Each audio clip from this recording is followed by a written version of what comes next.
Chapter 7. Danger Money.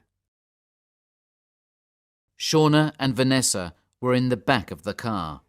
Their hands were tied. They were very frightened as they tried to listen to the conversation of the two men in front of them. What are you going to do with your 10% of the money, Steve? I'd like to go on a nice holiday, somewhere hot. What about you? Vanessa looked at the two men. She had to concentrate. She had to think of a plan, and she needed to think quickly. But she could only think of one thing: Colin O'Flaherty's 3-year-old son. While they were waiting for Harminder outside the hospital, these two men came up to them. They were smiling and seemed nice when they asked for directions to King's Cross Station. But when Shauna was pointing the best way to them, the two men pushed them both into their car. They wanted the briefcase.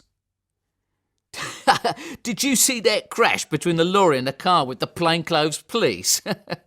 Laughed Steve. He saw the way Vanessa and Shauna looked at each other, suddenly realising the truth. Did you think that was us? Laughed the driver. They thought that was us in that accident. And they laughed even louder. Just then, their telephone rang. The driver answered the call.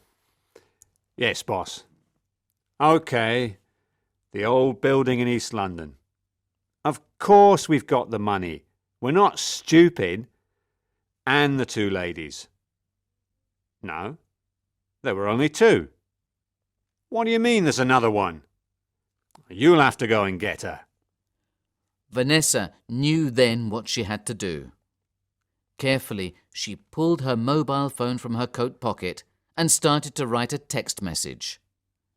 You are in danger.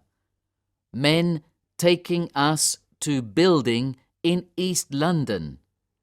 Be careful. Man coming for you.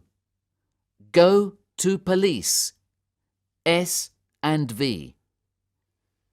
It seemed to take forever to write the short message.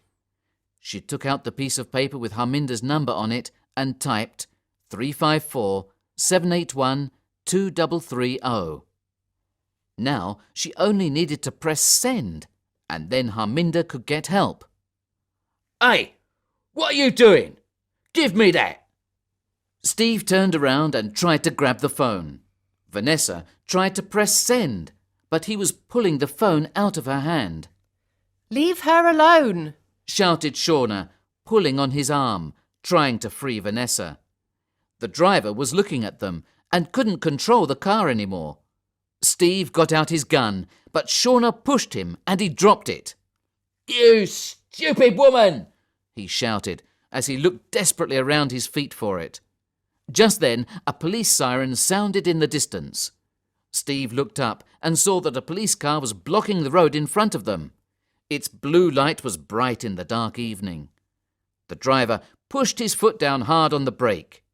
Shauna realised with horror that they were going straight for it. Too fast! The car began to move from side to side, dangerously out of control. Vanessa screamed. Shauna held her breath, ready for the crash. She closed her eyes, waiting. Her body went quickly forwards and then back. But there was no crash. When she was sure that the car wasn't moving anymore, she slowly opened her eyes. The car was just a few centimetres from a police car. Suddenly, a lot of policemen were all around the car, and Shauna could finally breathe. Their nightmare was over.